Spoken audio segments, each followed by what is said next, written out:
Welcome to Uma Siva kitchen. உங்கள் வீட்டில் காய் இல்லையா, அப்போ இந்த குழம்பு வந்துட்டு ரெடி பண்ணுங்க. இது காய் இல்லாத சாம்பார் தாங்க. அதுக்கு நம்ம ஒரு கிளாஸ், உங்களுக்கு எவ்வளோ சாம்பார் வேணுமோ அதுக்கேற்ற மாதிரி பருப்பு போட்டுக்கோங்க.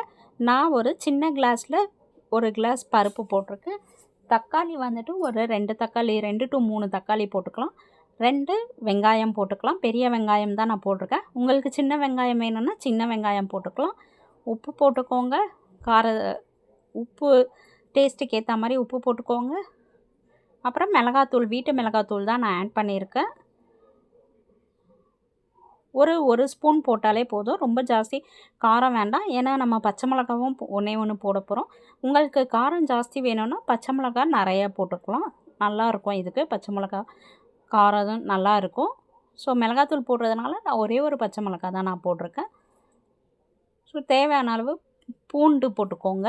பூண்டு வந்து ஒரு 4 to 5 பூண்டு போட்டுக்கலாம். நிறைய போட்டிங்கன்னா உங்களுக்கு பூண்டு வாசனை தான் வரும். ஸோ 4 போட்டிங்கன்னா கரெக்டாக இருக்கும். 4 பூண்டு உரித்து போட்டுக்கோங்க. அப்புறம் புளி வந்துட்டு ஒரு நெல்லிக்காய் சைஸ் புளி எடுத்துக்கோங்க.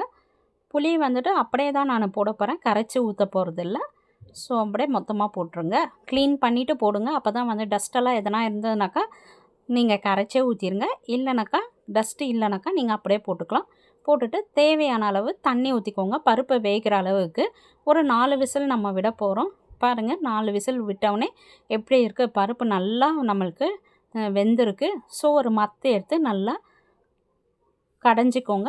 மத்து இல்லாதவங்க மிக்சியில் போட்டு எப்படி நீங்கள் சாம்பாருக்கு ஸ்மாஷ் பண்ணுவீங்களோ ஸ்மாஷர் வச்சு கூட நீங்கள் யூஸ் பண்ணிக்கலாம். பாருங்கள், சூப்பராக வந்துட்டு ஒரு சாம்பார் வந்துட்டு ஒரு 10 மினிட்ஸ்லேயே நம்மளுக்கு ரெடி ஆகிடும். ரொம்ப ஃபாஸ்ட்டாக சீக்கிரமாக செஞ்சிடலாம். பாருங்கள், இப்போ வந்து நம்ம டேஸ்ட் பண்ணி பார்க்கலாம். உப்பு வேணும்னா உப்பு போட்டுக்கோங்க. லாஸ்ட்டாக வந்துட்டு நம்ம ஹோட்டல் சாம்பார் பொடி கடையில் விற்கிது. ஸோ அந்த சாம்பார் பொடி வந்துட்டு நல்லாவே இருக்குதுங்க டேஸ்ட்டு. ஸோ அதை கொஞ்சோண்டு ஒரு ஸ்பூன் நம்ம போட்டுக்கலாம் லாஸ்ட்டாக. போட்டுட்டு நல்லா ஒரு கொதி வரட்டும். நல்லா கொதி வந்ததும் நம்ம கருவேப்பிலை கொத்தமல்லி போட்டு இறக்கிடணும். அவ்வளோதாங்க, நம்மளுடைய சாம்பார் ரெடி ஆயிடுச்சு. பாருங்கள் எப்படி நல்லா கொதிக்குது.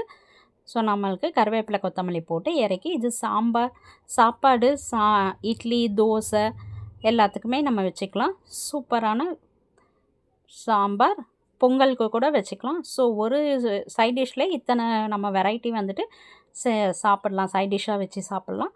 ஸோ இந்த வீடியோ பிடிச்சிருந்ததுன்னா லைக் பண்ணுங்கள், ஷேர் பண்ணுங்கள், சப்ஸ்கிரைப் பண்ணிக்கோங்க. லாஸ்ட்டாக ஒரு தாளிப்பு கொடுத்துக்கலாம். அவ்வளோதாங்க, நம்மளுடைய காய் இல்லாத சாம்பார் ரெடி ஆகிடுச்சு. சாம்பார் செய்யணுன்னா இந்த ரெசிபியை ட்ரை பண்ணி